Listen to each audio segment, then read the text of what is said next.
abrir agora para o debate. Eu queria apenas pedir para que as perguntas fossem bastante objetivas. Tá? A gente não tem necessidade de fazer um novo discurso. Então, é importante que todos que tenham interesse em fazer suas perguntas, que venham, se manifestem, tá? Mas não vamos estender muito para dar oportunidade para que todos que se interessem falem. O Chiquinho já levantou a mão, eu vou escrever 5 pessoas e a gente depois tenta responder. Então, calma, só um minuto. Chiquinho, o colega do CEGET, a Jo, não, quem é? De vermelho. Mari, então vem aqui na frente já, vamos fazer 5. Por favor, você e você. E aí, gente, tá? Eu vou pedir os nomes para a gente poder... Eu falei do CEGET, mas me desculpe, é o Kleber? Guilherme. Ah, é o Guilherme Chalo, isso, né? Estava confundindo, peraí. Não, nesse bloco não. Não, fica aqui, vai todo mundo vai falar. Só um minuto, Chiquinho, só um segundinho aqui, tá? Chiquinho, qual que é a sua colega? O nome? Carmen. A Carmen. Ricardo. Qual que é o nome do colega que a gente falou aqui? Charles? Tá, então vamos lá, Chiquinho. Antes da iminência de passar, a gente tem que partir para a rua, a gente tem que partir para que isso não ocorra. E que era, inclusive, a minha pergunta, quer dizer, como vencer nesse momento, que era a pergunta inicial, era como vencer nesse momento essa onda. Quer dizer, a gente está num momento que é super complicado, que a Graça, de certa forma, deixou no ar. Quer dizer, estamos vivendo uma vaga conservadora muito grande, que é uma vaga conservadora mundial, não só do Brasil, mas mundial. E, portanto, vencer isso, esse debate na opinião pública, está difícil. Eu estou tendo dificuldade com os meus alunos da Universidade Federal de São Carlos dizer que a terceirização é muito ruim, porque eles estão se encantando com esse discurso que está aí colocado. Então, a questão é... Então, a minha pergunta era como vencer essa vaga conservadora no sentido de pagar a terceirização. Mas depois, com a fala do Sotomayor, me pareceu o seguinte: não vamos fazer nada, porque o Supremo é o Supremo que julga ações de inconstitucionalidade. E, portanto, o Supremo vai parar essa história se seguir essa lógica que você nos apresentou. E aí, será que dá para confiar nesse Supremo que está aí para parar uma coisa tão importante para os trabalhadores? Então, a pergunta é essa: como é que a gente vai? Qual é a estratégia para parar agora? Terminando o discurso da Graça, é um tipo de ação que me leva. E o teu discurso leva a um outro tipo de ação. É o Guilherme Chalo. Boa noite, professores. Queria dizer que a aula de vocês foi muito instigadora para mim, acho que para a maioria das pessoas que estão aqui. E eu tenho 2 questões bem objetivas, mas para perguntar eu tenho que explicar um pouquinho o contexto. Eu faço uma pesquisa sobre as questões de precarização do trabalho, riscos, agravos à saúde dos trabalhadores num segmento produtivo específico que é o da produção de celulose no Brasil, particularmente em mega empreendimentos recentes, conduzidos por 4 grandes empresas. É um setor extremamente oligopolizado, que é dominado por praticamente 5 empresas. Nessas empresas que eu estudo, a terceirização, segundo dados das próprias empresas, atinge 70% da força de trabalho total. Pois bem, entre elas existe uma empresa chamada Dourado Brasil, que recentemente soube em campo, junto aos trabalhadores, sindicalistas, etc., que ela tem reprimarizado os postos de trabalho, a ponto de praticamente 90% para mais da força de trabalho hoje ser composta por trabalhadores diretamente vinculados à empresa. Eu gostaria de saber, se vocês têm conhecimento de outros setores em que esse tipo de aberração, anomalia, eu não sei, dado o contexto que está posto, ocorre, E dois, como é que eu posso interpretar isso diante exatamente desse mesmo contexto de avanço, de realização da terceirização? Que sentido tem isso para a acumulação de capital? Os empresários, aliás, essa empresa pertence ao grupo JTS e, segundo o discurso empresarial, isso seria parte da cultura do grupo. Então, essa é uma explicação. A outra é que o Ministério Público do Trabalho bateu em cima, já ajuizou algumas ações civis públicas e, por isso, seria uma tendência não só da empresa, mas do setor. Estão compartilhando de indignação e inquietude absoluta, né, com relação não só à questão da terceirização, mas sobretudo com relação a esse tema de hoje, e o que a gente pode fazer com relação a isso. Inclusive, tu estava falando e eu lembrei de um velho texto do Pierre Bourdieu, que chama A Precariedade está por todas as partes. E eu pensei, a precarização está por todas as partes. E o livro dele, que tem esse texto, chama Táticas para evitar a invasão neoliberal. Eu fiquei pensando assim, né, e queria perguntar isso, vocês já levantaram algumas questões, mas quais seriam as táticas imediatas, né, o Souto Maior levantou algumas questões, você também, mas se vocês poderiam trazer mais algumas contribuições com relação ao que fazer de imediato mesmo, com relação a essa questão não da terceirização que está por vir, mas pela terceirização que já está e que está dos nossos colegas da classe trabalhadora. E aí a segunda questão que eu queria colocar é também uma pergunta para os dois, se puderem falar, sobre, e o Souto Maior fez uma fala bem no final com a Paula com o Castilho, mas quais as razões que vocês acham que fizeram que a classe trabalhadora brasileira, sindicalizada, organizada, tenha deixado esses 22 anos passarem e deixado os nossos colegas terceirizados chegarem nessa situação? Quais as causas? Eu concordo plenamente que a gente agora somos todos precarizados e a gente está junto mesmo, e achei muito legal no final da fala do Souto Maior. Mas quais seriam as causas disso? Eu sei que é um assunto polêmico, complexo, mas a gente não pode mais pisar em ovos e é preciso a gente enfrentar. E por último, para o Souto Maior, se já tem casos de universidades que conseguiram efetivar os colegas terceirizados e, nesse caso, quais foram os caminhos que foram feitos para a gente incluir isso nas nossas pausas. Boa noite. É o poema do assassinato de um trabalhador terceirizado, que chama Ricardo Ferreira Gama. Pouco nos falamos enquanto limpávamos o chão, e que eu pisava, enquanto puxava com o rodo a água da chuva sobre a chuva, enquanto punhas em ordem as cadeiras e os carpetes para eu passar, mas poxa, tudo que passou. Poucos nos falamos, bom dia, boa tarde, oi, até mais obrigado, disponha, etc, etc. No dia em que vivemos assuntos, era tu e logo o assunto morreu.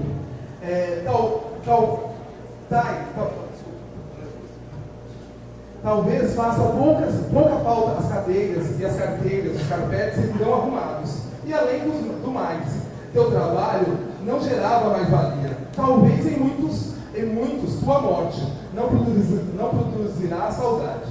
Há quem não note a mão que produz o produto, até que ele fale ou falte, e o teu trabalho persistirá a ti. Infelizmente não creio em vida após a morte, mas que haverá luta na tua morte, para que mude o estado das coisas, para que segue o dia em que o Estado não mate, ao contrário, morra, e aí tu não serás mais morto. Com esse poema eu queria refletir coletivamente e pensar os desafios que estão postos com a questão da terceirização, desse reconhecimento de classe, né? E aí também acho que com os colegas perguntar quais ferramentas ou instrumentos a classe trabalhadora pode se usar, primeiro para se unificar, né? A gente sabe que historicamente a gente tem o processo dos sindicatos, mas a gente tem o processo de criminalização dos movimentos sociais, até dos próprios sindicatos, ou de pensar formações políticas para essa unificação, né? Mais estudo. E aí as academias, e digo muitas universidades públicas, estão tão emburguesadas que não há esse diálogo do muro da universidade, né? Tem um diálogo da extensão, mas por ela só, não de fato se sentindo classe trabalhadora com a outra que está do outro lado do muro. Então, nesse sentido. Por favor, para o Guilherme. O Charles, aliás.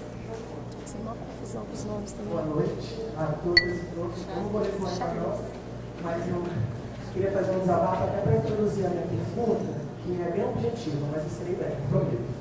Bom, eu sou Charles Vieira, eu sou formado em serviço social, eu entrei na Petrobras, sou funcionário da Petrobras há 8 anos, entrei em 2007, em 2008 entrei no curso de serviço social, que me conduziu aos movimentos sociais, que me conduziu ao movimento sindical. Hoje eu componho a atual direção do Sindicato RJ e atuo na Secretaria de Combate às Opressões, que tem uma pauta de combate ao machismo, não é à toa que eu estou nessa função hoje, ao racismo e à LGBTfobia, essas 3 pastas principais, mas todas as formas de opressão. E a minha pergunta tem relação com as opressões, a terceirização e a precarização do trabalho. O que a gente tem acompanhado lá no Petrobras, eu senti muito contemplado pela fala da professora Graça e também pela fala do professor Souto Maior. Só queria deixar uma coisa clara, que a atual direção, o Sindicato RJ e os outros 4 sindicatos que são filiados à FNP, não a FUB, mas a FNP, defendem a incorporação dos trabalhadores terceirizados ao quadro. Eu não posso dizer que mesmo pela FUB. Mas o que a gente tem acompanhado lá são demissões em massa, né, de trabalhadores e trabalhadoras terceirizadas.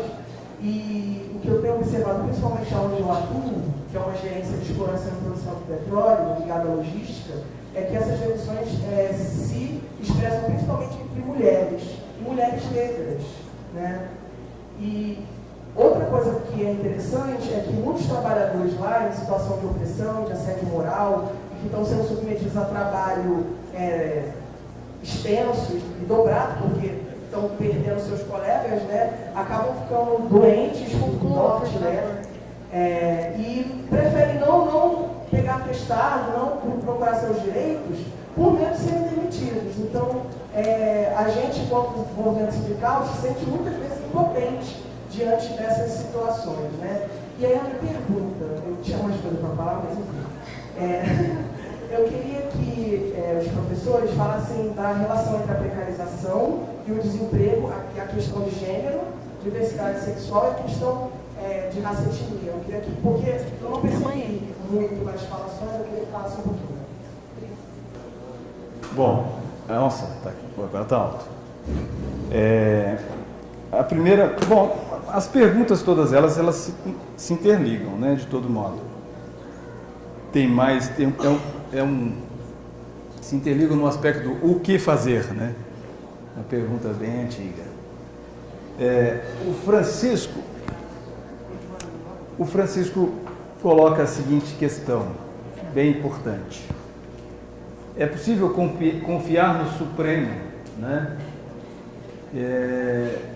para decidir essa questão em favor dos trabalhadores da forma como eu preconizei aqui? Olha, a considerar as recentes decisões do Supremo Tribunal Federal, não é uma questão nem de confiança nem de desconfiança, né? É uma questão de avaliação do ponto de vista do conteúdo das decisões. E o conteúdo das decisões não é favorável aos trabalhadores, não é favorável à classe trabalhadora. Isso é um reconhecimento claro, né? No entanto, a minha fala não foi no sentido um sentido jurídico de que é o Supremo que vai decidir isso. É no sentido jurídico de que isso vai estar nas decisões dos juízes, nas pautas dos sindicatos, ou seja, é uma posição jurídica assumida, independente de um posicionamento do Supremo a respeito dessa questão. Aliás, esta questão da terceirização está no Supremo para ser julgada já faz uns 3 anos, 2, 3 anos, e o Supremo parece que não quer decidir isso. O que é bom, né? O que é bom porque está deixando a sociedade, está deixando as pessoas, a sociedade resolver o rumo que quer tomar a respeito dessa questão. Já podia ter julgado se quisesse, mas não julgou. Então me parece que o Supremo talvez não julgasse essa questão a favor dos trabalhadores, mas parece também que não quer se posicionar a respeito e que me parece a posição mais correta mesmo, deixar que esse debate se faça da forma como está sendo feito. Agora, o que eu fiz aqui também é um pouco é um pouco de exercício na lógica de um aspecto do que fazer, né?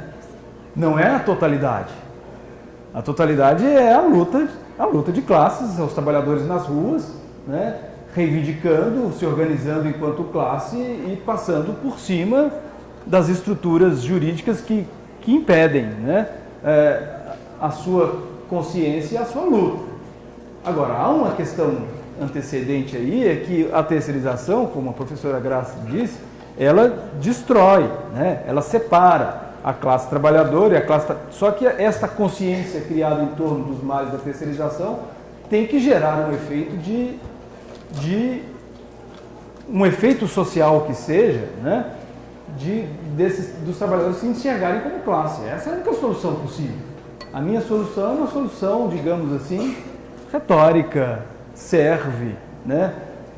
Útil, mas não é que vai solucionar o problema. A solução do problema mesmo é dada pelas forças materiais da sociedade, pela classe trabalhadora. Isso é muito claro para mim, né? Só que também a gente não pode desprezar essa força que o direito pode dar, uma forcinha, né? Mas não pode muito se os sindicatos continuarem lá não fazendo incorporação da... Por isso que eu terminei dizendo, é importante que os sindicatos se vejam nessa luta de uma forma verdadeira, incorporando os terceirizados como classe pertencente à classe trabalhadora e eliminando essa distinção, que é uma distinção jurídica, não é uma distinção social, né? E os sindicatos não precisam incorporar isto na sua lógica de atuação política. Mas se ele o faz, aí o direito vai corrigir? Aí também fica difícil, né? Então percebam, e aí eu respondo, né? Parece que ao mesmo tempo todas as demais perguntas. Talvez não essa questão da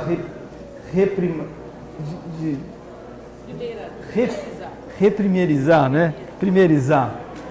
É lógico que existe aí a percepção de que a terceirização, em algum momento, gerou problemas jurídicos, por isso que o direito pode ajudar, né?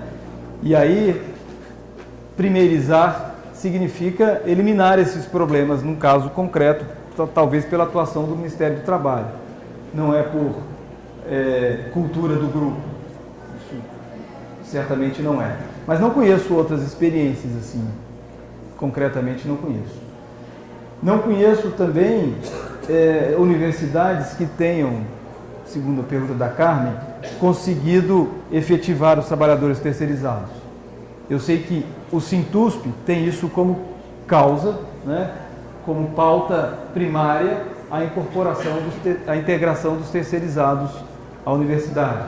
Mas essa é uma luta ainda sendo lutada, digamos assim, não conheço nenhuma história concreta desta conquista. E por que os sindicatos abandonaram isso, deixaram os terceirizados de lado? Quais são as causas? Eu vou deixar a Graça responder, né? Eu não sei responder. Não sei. Tenho suposições, e como suposições não vou expressá-las aqui publicamente.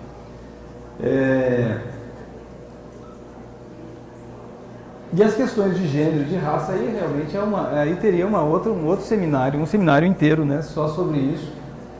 E são questões fundamentais. Fundamentais, né? Esses recortes não podem deixar de entrar em qualquer pauta de discussão. Nosso grupo de estudo, um grupo de estudo que eu coordeno lá na Faculdade de Direito esse semestre, está discutindo, nós estamos estudando lá os feminismos e marxismo, né? E o que eu estou chegando à conclusão, depois de tanto no estudo desse semestre, é que o que eu tinha feito até agora, estudando história, gosto muito de estudar história de direito do trabalho, história, né, do Brasil e tal, sobretudo, é que eu conhecia, tenho estudado bastante, mas sem esses recortes, sem o recorte do feminismo, sobretudo, eu cheguei à conclusão que eu sabia, na verdade, metade da história. Estava faltando a outra metade, né? E que eu estou aprendendo agora com muito interesse e certamente é uma história essencial e fundamental. Então, claro, só que como isso se dá na questão da terceirização, acho que um pouco da terceirização se explica aí, né? por essa discriminação, que tem recorte de gênero, recorte de raça, né? Nas formas precarizadas, né, da socialização dessas pessoas. Bom, são essas respostas que me ocorreram aí. Desculpe. Eu queria dizer o seguinte, em primeiro lugar, e talvez em parte respondendo a maioria das questões aqui no que diz respeito ao que fazer mesmo, né, diante desse quadro, desse diagnóstico, dessa situação. Eu gostei muito da exposição do Souto Maior. E não acho que é uma questão jurídica, até onde eu entendi o que ele expôs. Gostei muito, porque veja, o que eu entendi é que, quando ele diz a terceirização acabou, mesmo que ele esteja com isso afirmando a questão da base jurídica da terceirização, mas ele disse outros elementos que são fundamentais a gente pensar, inclusive para responder o que fazer, o que foi feito. O que foi feito? De fato, foi uma luta que unificou centrais sindicais, que unificou movimentos sociais, que unificou juristas, que unificou operadores de direito do trabalho, pesquisadores, enfim. E que foi para as ruas, inclusive. Quando ele diz assim, são 12 milhões que perderam a invisibilidade, isso é resultado do que foi feito. E isso muda qualitativamente o quadro. Ele tem toda a razão. Se vocês lembram, a primeira votação do PL 4330 na Câmara de Deputados, a primeira votação, a diferença foi de quase 200 votos a favor do projeto. Só que teve uma segunda votação. Entre a primeira e a segunda, teve muita manifestação nos estados e em Brasília. Isso redefiniu o resultado da última votação. A última votação do Congresso Nacional, vocês lembram qual foi a diferença pró-projeto? 27 votos. Ou seja, em menos de 48 horas, acho que foi uma diferença de um dia para outro da votação, em função da mobilização das manifestações, os deputados mudaram de voto. Então, se eu entendi a exposição do Souto Maior, é muito com esse sentido, né? Quer dizer, o que foi feito, ir às ruas, a capacidade que teve de ter uma atuação mais unitária, né? E nesse particular, eu queria também, já respondendo a outra questão sindical, aí tem um elemento da limitação também desse tipo de luta, porque o Souto Maior chegou a afirmar o seguinte, ele diz assim, a luta contra o PL 4330, mesmo que ele não seja aprovado, por exemplo, não é uma vitória, né? Tu falou isso com todas as letras aqui, eu anotei, está gravado, inclusive. Mas é e não é. Acho que é uma vitória. Se o projeto de lei, agora o PLC 30, né, que está no Senado, for derrotado, eu acho que isso é uma vitória. Parcial. Uma vitória que, como ele diz, não pode interromper o processo. Mas acho que tem que ser dito que é uma vitória. Agora, veja, olha que coisa interessante. Alguém perguntou assim, por que nesses 22 anos o movimento sindical, em geral, todas as centrais, das mais diferentes matizes, diga de passagem, no debate hoje da tarde, acho que o Reginaldo estava falando da pulverização sindical, acho que todo mundo sabe, ele também sabe. Né? Vocês sabem quantas centrais sindicais têm cadastradas no Ministério do Trabalho? 11. 11 centrais sindicais. A pulverização não se deu só a nível dos sindicatos. Né? Então veja, mas de qualquer forma deu uma certa unidade a todas as matizes aí das direções sindicais que estão nos sindicatos e nas centrais. No entanto, olha que interessante. Mobilizou esses sindicatos e essas centrais porque eles seriam os próximos terceirizados. A defesa não é dos terceirizados que já existe. A defesa é para que esses trabalhadores não sejam terceirizados. É essa a defesa, e por isso mobilizou. Então, veja, nesse sentido é que não há a ação sindical no Brasil, especialmente nos últimos anos, eu diria a última década.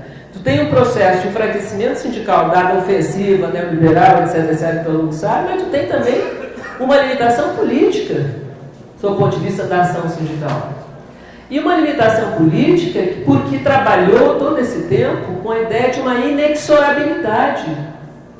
A globalização é inexorável, essa ordem é inexorável, o ajuste fiscal é inexorável, porque tinha uma crise econômica que é inexorável, e a terceirização é inexorável. Então, esse tipo de postura política, que está na maior parte do movimento sindical, contribuiu para que durante esses 22 anos a terceirização também crescesse. Certo? As responsabilidades todas precisam ser ditas, e nesse particular eu acho que isso de fato aconteceu, né?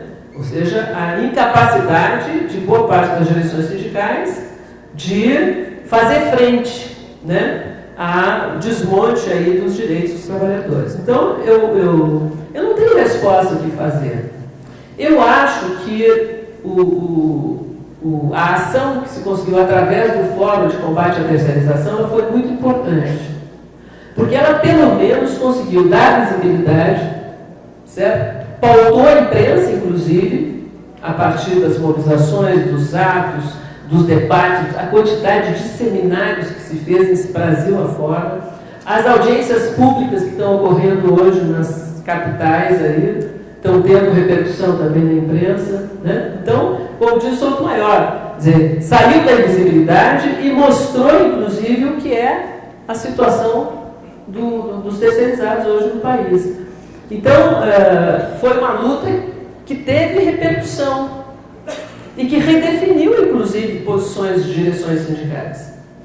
Então, eu acho que isso é um elemento importante para a gente ter como perspectiva de continuidade, mas, como disse Souto Maior, quer dizer, mesmo que não aprove, né, sobre o projeto de lei 4330, e aí, vai continuar essa situação? Então, eu acho que a coisa é complicada mesmo. Com relação ao ponto particular da primeirização, tem muito poucos casos. Tem um caso de uma empresa, que agora eu não estou lembrando o nome, que foi feita, inclusive, uma dissertação de mestrado lá pela UFBA, mas do curso de administração, que o estudante analisou o processo de primeirização. E a grande motivação para primeirizar, no caso desta empresa, que era um estudo de caso, foi custos. Os custos passaram a ser maiores com a terceirização. Foi fundamentalmente isso.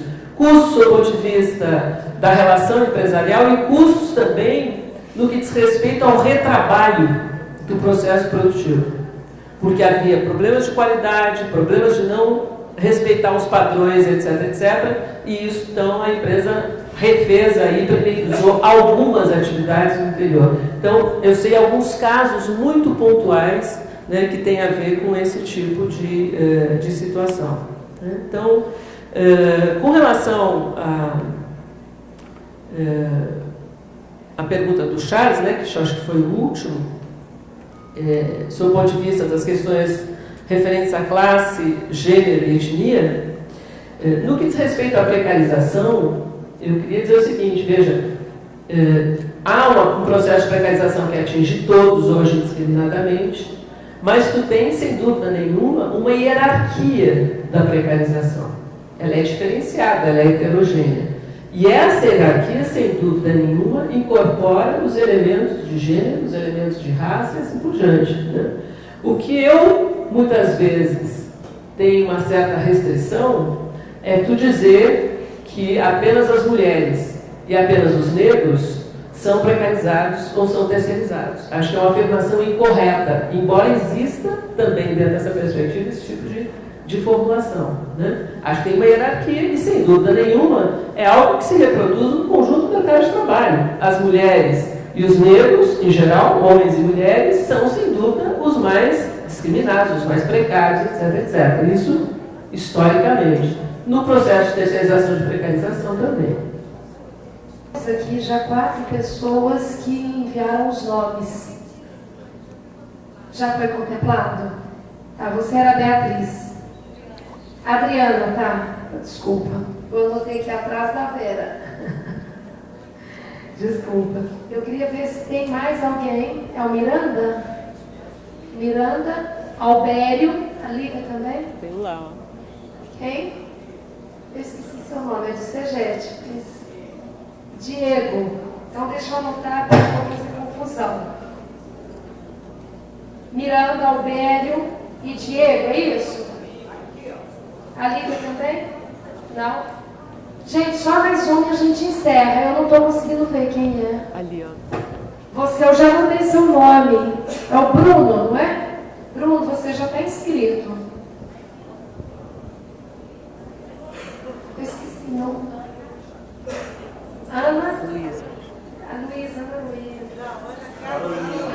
Luísa. Copiou, né? Ana Carolina. Então a gente encerra as inscrições. Você levantou a mão? Não? Certo? Então eu quero chamar aqui o Aderaldo, a Beatriz, o Bruno, o Miranda, o Albério, o Diego e a Ana Carolina. Eu vou marcar 1 minuto para pergunta, tá? Senão a gente... As pessoas, quando a professora pergunta, não sei o que fazer, e na verdade fiquei com um orgulho quando eu via dizendo, estava em greve, portanto já está fazendo, professor. Na universidade, por exemplo, não entrei em greve, amanhã ainda vai. A prova, ver se a prova indicativa de adesão à greve ou não, lá em Pernambuco. Muito diferente. Então, outra coisa, assim, ó, a questão da terceirização, já não está somente nos projetos, não. Na questão da banca permanência. Por favor, não fique perto da caixa, vem Na pra cá. questão da não contratação do professor que virá, mas tem lá a contratação do professor pela VOS. Então tem uma alternativazinha, não tem uma brechinha. Sabe o que significa? Que essa sala de especialistas aqui pode formar um grupo de 3, 4 pessoas, tem uma assessoria e pode dar aula. No Rio Grande do Norte, em São Paulo, no Rio Grande do Sul, só para criar aula. Então vira um grupo de especialistas. Eu ouço dizer que alguém daqui acha, opa, beleza, estou dentro. Percebe? Isso é a mão total. Opa, vamos fazer. Eu já estava pensando nas pessoas. Fulano Beltrano, Ciclano, são especialistas. Vamos fazer. Esse é o problema. Mas perde a dimensão que a universidade é secular. Talvez salve ele, mas o filho dele tem a universidade pública. Percebe? Então, essa é a questão fundamental. E na questão da terceirização, eu também não entendi muito, não fiquei confuso. Se a extinção desse projeto, eu também não acredito que está extinto, aquilo é um jogo de soma zero. Quem está defendendo lá o projeto, está pensando nos 12 milhões de votos, os invisíveis. E esses invisíveis realmente não querem. Eu conheço alguns que estão querendo vão tornar-se visíveis. Só que não estão na armadilha. Ele entra, mas o filho dele está fora. Esse é que é o perspectiva. O neto está fora. Não é isso? E se for acabar a terceirização como um todo, eu vim de Pernambuco, sofri para chegar aqui, que é longe. Aí eu fiquei pensando, então não quero mais o teste muito antes, o seminário. E já porque eu vim aqui, se um dos motivos impossíveis de eu vir aqui foi esse grande boom dessa visibilidade da terceirização. Aí chegar aqui, eu vi, dizer que está acabando, eu fiquei assim. Bruno, na verdade o discurso do Souto Maior ele vem desconcertar muita coisa. E isso é muito bom porque coloca todo mundo para refletir. Então a pergunta é a seguinte, eu queria a contribuição de ambos, tanto do Souto e da professora Graça também. Se a questão é teórica, mas é metodológica também. Veja bem, se a pesquisa, numa perspectiva crítico-dialética, toma o real como ponto de partida, ela também toma o real como ponto de chegada. Se a gente reproduz o discurso, ainda que validado juridicamente, de que a terceirização ela não existe, de que ela acabou, o real nos informa que ela continua existindo, e você não negou isso na sua fala. O real nos informa que a terceirização continua existindo. A professora Graça apresenta muitos dados do quanto ela ocasiona em termos de precarização. Então, o real informa, a precarização ocasionada pela terceirização continua existindo. Esse é o ponto de partida. Mas esse real é ponto de chegada, e a gente tem que voltar nele. Para o quê? Para desvelar qual é o sentido dessa terceirização. O meu temor, Souto Maior, é que a partir do momento que os operadores do direito eles dão materialidade a esse discurso de que a precarização ela se acabou, que ela foi extinta, que não faz sentido pensar desse jeito do ponto de vista jurídico, de que isso que ganhou visibilidade e que mobilizou sindicatos, mobilizou trabalhadores, mobilizou segmentos populacionais da sociedade, isso volte a ficar invisível novamente, porque esse discurso ele pode ocultar os determinantes daquilo que está por trás de toda essa lógica. Obrigada. Miranda. A professora Graça, ela falou da precariedade. Pra cá, ó, não fica perto da caixa. Precariedade não, é pra vir pra cá, da terceirização. Eu faço a seguinte observação para ela estender um pouco mais no comentário, que a terceirização, vou usar até um termo aqui do Dr. Santa, ela não é só precária, ela é perversa. Porque o que acontece? A rotatividade, que é uma das ferramentas utilizadas pela terceirização, aonde que ela chega? Ela chega nos ativos. Porque é usado como argumentação de que eu posso produzir muito mais barato. Então os ativos, por isso que eu falo que ela é perversa. Porque o que acontece? Aqueles que já estão sendo terceirizados já estão sendo precarizados. Eu falo que até uma relação desumana. Mas aí ela é perversa porque aqueles que já está estabilizado, que até profissionais de muitos anos, eles sentem ali, nem não é a sério. Ou seja, é uma relação perversa mesmo, porque ele está vendo o outro produzir ali mais barato e produzir até mais. Gostaria que você aprofundasse um pouquinho mais isso, por favor. Mais franca, e a minha pergunta tem base na suposição de que nós estamos na defensiva. Eu gostaria de entender por que nós estamos nos posicionando na defensiva. O meu pessimismo, no caso, tem a ver, então, com o pessimismo teórico. Falamos muito sobre a questão do trabalhador, da relação de trabalho, etc. e tal, mas produzimos muito pouco sobre a oposição a isso, conselho capital.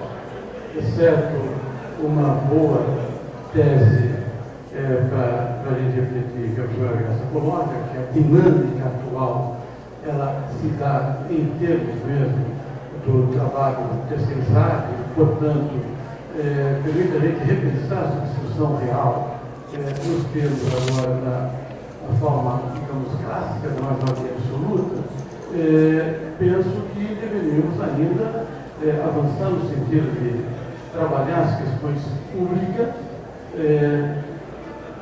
à luz da falta de mérito que está presente no interior das decisões dos empresários, não apenas no Brasil, mas pela economia geral, e irmos vendo maneiras aí no que fazer para socializar, por exemplo, decisões de investimento, socializar questões de formação de custo e preço, essa é uma relação importante a ser pensada por aí, e que provavelmente ganharíamos bastante com uma reflexão um pouco mais, digamos, agressiva, que permita abrir caminhos nesse sentido. Pois é claro que, pelo menos ao meu ver, estamos esperando que é um processo de reprodução não mais ampliada, o retorno típico da reprodução do capital, que nós precisamos, de uma ou de outra, colocar mesmo. Então, é uma indagação apenas nesse sentido. Obrigado. Quanto mais próximo da caixa, pior. A minha questão é muito direta, assim. Contextualizando, né? Da Revolução Francesa, né, no século XIX, século XVIII, quando a burguesia ainda não estava no poder do Estado, né, para a consolidação da Revolução Francesa, né, no século XIX, há uma transição entre aquilo que a gente entende por justnaturalismo e justpositivismo. Né? Então, o direito no justpositivismo, com a burguesia detendo o poder do Estado, ele passa, o direito por sua natureza tem um caráter desigual, porque trata-se de aplicar uma norma igual para sujeitos ou cidadãos completamente diferentes. Então minha pergunta, né, para a mesa é se a negação da terceirização, dessas lutas pontuais, como o Jorge falou, se tem um sentido na superação do direito positivo, do Estado e tudo mais. No sentido de um conhecimento crítico que supera, que busca ter uma atividade concreta no real de superação, né, desse direito positivo. Ana Carolina. Que ajuda aí, vai. Escada.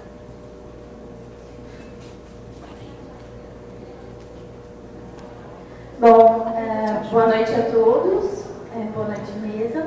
Primeiro, cumprimentar a organização e cumprimentar a mesa pela fala e pelos nomes que trouxeram. Professor, na verdade não é uma pergunta, eu gostaria que o senhor falasse um pouco, né, sobre a subordinação estrutural. Dentro da seara do direito mesmo, e dentro dessa perspectiva de que a terceirização juridicamente teria acabado, a subordinação estrutural seria uma forma ainda, né, dentro do direito, como um mecanismo retificador da terceirização, ainda assim? Bem objetivo e a minha contribuição é essa. Obrigada. Quer ir daí? Eu vou passar para a professora Graça, vou pedir para ela, em 5 minutos, tentar atender da maneira que for possível e já fazer as suas palavras finais aí, para a gente ir fechando, tá? Bom, nesses últimos 5 minutos, acho que está todo mundo meio cansado já, né? Do dia, da atividade, do trabalho. Eu não vou responder, eu só vou levantar. Algumas são questões mais diretamente para o Soutomaior. Mas a relação entre precariedade ou precarização e perversidade é uma relação indissociável, é verdade. Né? Eu acho que toda a relação de precarização e da forma como ela se constitui hoje no mundo e no Brasil, ela é perversa. Ela é perversa. Então, não estou em desacordo em relação a essa questão, né? Não são excludentes. A segunda questão do Albério é mais complicada de discutir, tanto do ponto de vista mais conceitual, do que tu chama a atenção, do ponto de vista das relações capital-trabalho, se é que eu entendi, mas na realidade a sua pergunta é por que na defensiva, né? Ou quais elementos se poderia pensar sobre o ponto de vista da ofensiva. Eu não acho que não se trata de pessimismo ou otimismo, né, essas questões, mas eu, na minha concepção daquilo que eu tenho visto, tenho vivenciado, tenho estudado, acho que nós estamos vivendo uma conjuntura no mundo e no Brasil em que, de fato, estamos na defensiva. E estamos na defensiva porque há um avanço extraordinário das concepções do projeto neoliberal no mundo inteiro. E que está usando, inclusive, e formatando o Estado, né, e as suas políticas dentro da sua concepção.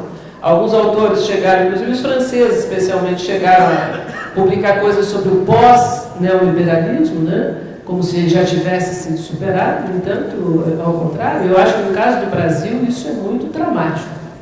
Porque nós, na verdade, temos partidos, né, militância política, sindical, movimentos sociais e o próprio governo do PT, que passou a aplicar cada vez mais as políticas de cunho neoliberal.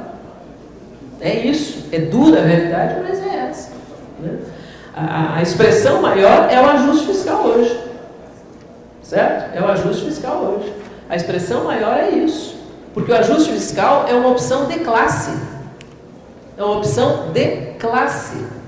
Ou é a reprodução, né, e o aumento, inclusive, da dívida pública, que todo mundo sabe, com os juros que o governo paga, né? Ou é arrebentar em cima dos direitos dos trabalhadores, que não vai resolver, inclusive, porque o ajuste fiscal, as primeiras medidas do ajuste fiscal já causaram recessão, Com recessão, o governo arrecada menos, e se arrecada menos, tem menos receitas, e, portanto, maior ainda o seu déficit, certo? Então, é um processo assustador. Nesse sentido, eu acho que nós estamos numa conjuntura muito difícil e de defensiva mesmo. Isso não significa que não temos possibilidades de impor derrotas, né? De impor recuos a partir da nossa mobilização. Então, acho que é complicado mesmo. Acho que não tem mais nenhuma questão particular que eu poderia responder. Eu só queria chamar a atenção para encerrar, queria agradecer muito a oportunidade de ter vindo aqui, de fazer parte dessa discussão, dessa mesa, desse diálogo para com o Souto Maior. Queria... Não preciso pedir isso, porque eu sei que ele sempre faz isso, né? Porque ele escreveu o texto ali que ele foi lendo, eu espero que ele socialize logo esse texto para a gente, porque a gente vai entender melhor, com certeza, né, o que ele está dizendo. E queria chamar a atenção da questão, eu não me lembro mais quem falou, da questão do método, né? Não é fácil pensar dialeticamente. Mesmo aqueles que acham que sabem o que é a dialética, que já leram muito sobre dialética, né? Sob o ponto de vista de um paradigma marxista, não é fácil pensar dialeticamente, e por isso, inclusive, talvez seja muito difícil, muitas vezes, a gente entender o que o Souto Maior disse aqui. Porque acho que ele fez um exercício extremamente importante do que é um pensamento dialético. E por isso que eu acho que é difícil de entender. Eu estou falando nós, não estou falando que são vocês. Nós temos dificuldade de pensar dialeticamente, né?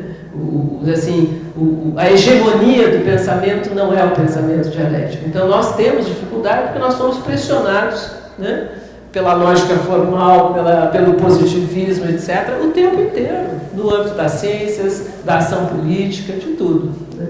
Então, eu só queria chamar a atenção disso, mas esse é um exercício que a gente vai desenvolvendo, né? Com aprender com o passar do tempo. Então, eu queria agradecer muito, parabenizar o seminário, fazer votos que ele continue por muitos e muitos e muitos anos, né? Cada vez maior, e que acho que é um grande espaço, que é uma tradição do pessoal que trabalha com saúde do trabalhador, é uma tradição importante, que, inclusive, precisa ser retomada num certo sentido, né? Porque toda a política de saúde do trabalhador no Brasil teve uma contribuição essencial exatamente de uma articulação da universidade, dos técnicos, dos sindicatos. É essa a história da saúde do trabalhador no Brasil. E eu acho que ela precisa ser retomada com toda a força, porque eu acho que é um dos caminhos também que a gente tem para superar, né, esse quadro que a gente está vivendo. Obrigada.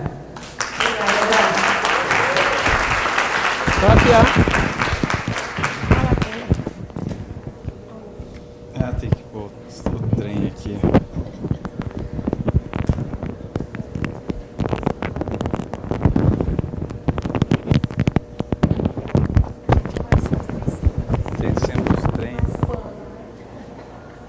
Bom, eu agradeço enormemente pelo debate e pela possibilidade de ter expressado para vocês, como eu disse, uma ideia, assim, embrionária, né, publicamente. E agradeço muito a professora Graça, inclusive, pelas observações que ela fez aqui, que eu fui anotando. Você precisa incorporar isso ao texto, também não está publicado ainda, né? Sobretudo na questão de quando eu disse lá, não é uma vitória, por certo, a perspectiva não é uma vitória plena, né? Não é a vitória ideal, não é a vitória final, é uma vitória importante, mas que não nos conduz a um sentido de comemoração. Não temos o que comemorar porque a realidade já é muito dura, né? Nós não temos que falar que felizes somos porque o PL não foi aprovado. Nós temos que ser felizes por não ter permitido o mal pior, mas continuar mal, né? Então acho que é nesse sentido que eu quis dizer. Eu vou deixar isso um pouco mais claro. No sentido também nessa perspectiva de que está entrando um pouco na questão muito difícil, complexa que ele colocou, o Bruno, né? É bem difícil. Porque como a professora Graça disse, o que foi feito já é algo que está feito, né? Ou seja, a realidade anterior já não é mais a mesma. Quando nós começamos, quando esse processo se instaurou, né? Quando, por exemplo, a professora Graça tem um livro muito importante, né? Esse livro da Desfortizando a Fábrica, É de quando aquele livro? 99, né? Ele tem uma repercussão muito maior hoje do que teve na época. Se a gente pensar bem, né, a atualidade dele e a representação e a força que ele tem hoje é muito mais forte depois de tudo isso que invadiu aí o meio social todo, né? E essas discussões nos conduzem a um momento diferente, E quando eu digo a terceirização acabou, eu quero dizer, esse momento é tão diferente já que não nos permite mais pensar o que é a terceirização antes desse momento ter sido instaurado. Nós não podemos mais dizer que a terceirização conduz à invisibilidade. Por exemplo, esse conceito não rola mais, né? Os terceirizados estão com problemas? Sim, mas eles não são mais invisíveis. Os terceirizados ainda não têm os mesmos direitos? Ainda não têm os mesmos direitos. Mas será que o efeito disso tudo será esse? Na minha visão, não é mais possível que seja. Não é mais possível que seja. Por exemplo, quando alguém... Mas a gente fica muito ansioso, o que vai fazer, mas a gente está pensando no futuro, eu estou pensando no presente. O presente é eu chegar lá amanhã, numa decisão, uma sentença judicial lá amanhã, eu já não vou dar mais a mesma sentença que eu dava há um tempo atrás. Porque eu não vou considerar a terceirização possível do ponto de vista nem da súmula 331. Vou condenar o vínculo direto com a empresa tomadora. Há uma mudança? Para mim, sim, concreta, pronto. Eu mudei, né? Eu mudei. Minha mente mudou sobre essa questão. E o que eu estou sugerindo é que as pessoas mudem as suas mentes a respeito dessa questão e as suas experiências concretas. Agora, a materialidade vai estar lá. O terceirizado vai estar lá ainda sofrendo essas consequências todas, como você coloca. E talvez pensar isso seja uma forma de mascarar uma realidade, reforçando essa realidade. Mas aí a gente fica imóvel, né? Aí é que a gente imobiliza mesmo. Se a gente não consegue avançar nem naquilo que a gente pode avançar, aí a gente não vai para lugar nenhum mesmo. Até porque, se a gente for pensar desse ponto de vista, o problema do terceirizado é um problema, mas do efetivado também, né? O trabalho em si alienado já é um problema, e aí a gente tem que fazer questionamentos que vão a uma problematização de que nada importa quase, né? Ou seja, não é bem, acho que não é por aí. Mas enfim, eu fiquei bastante intrigado com essa observação e, enfim, claro que não é esse o objetivo de reforçar a alienação, muito pelo contrário. A subordinação que nós estamos à defensiva, isso me parece certo, mas acho que tem que reverter um pouco esse quadro, e eu acho que o avanço que temos caminhado pode favorecer nisso. O Diego coloca uma questão muito interessante, né, de que seria pela negação do direito positivo, mas aí, da forma que eu coloquei, volta ao direito positivo, de certo modo, né? Mas sempre com senso crítico, no sentido de dizer o direito sozinho não vai resolver os problemas nem dos terceirizados, nem da sociedade, nem das pessoas como um todo. Isso é muito claro, tem que ser muito claro. Quer dizer, não é uma reivindicação de direitos só, é reivindicação por direitos para processos emancipatórios muito mais consistentes do que esse. E a subordinação estrutural é uma das estratégias, das táticas, né, que se possa utilizar do ponto de vista do direito tático, né, para extrair o trabalhador que está lá prestando trabalho para uma empresa subcapitalizada, que tem o seu capital utilizado, na verdade, por uma empresa que está longe, né, no processo de subcontratação, e aí você tem um argumento teórico da subordinação estrutural, fala que na estrutura de produção o trabalho se vincula ao capital, aonde de fato o capital estiver, e não onde houver a aparência de capital. É uma forma de minimizar ou de tentar minimizar as questões de precariedade, mas que não eliminam, por certo, a alienação, não elimina por certo a exploração do trabalho, ou seja, não elimina o modo de produção capitalista. O direito não vai fazer isso, por favor, né? Tem que ter essa compreensão mais profunda. Embora não seja desimportante, porque o sofrimento diário das pessoas tem significações relevantes, a mim me parece.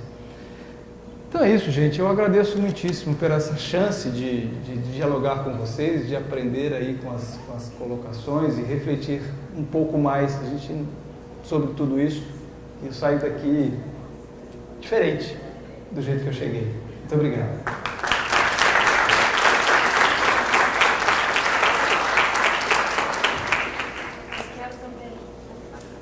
Eu desliguei.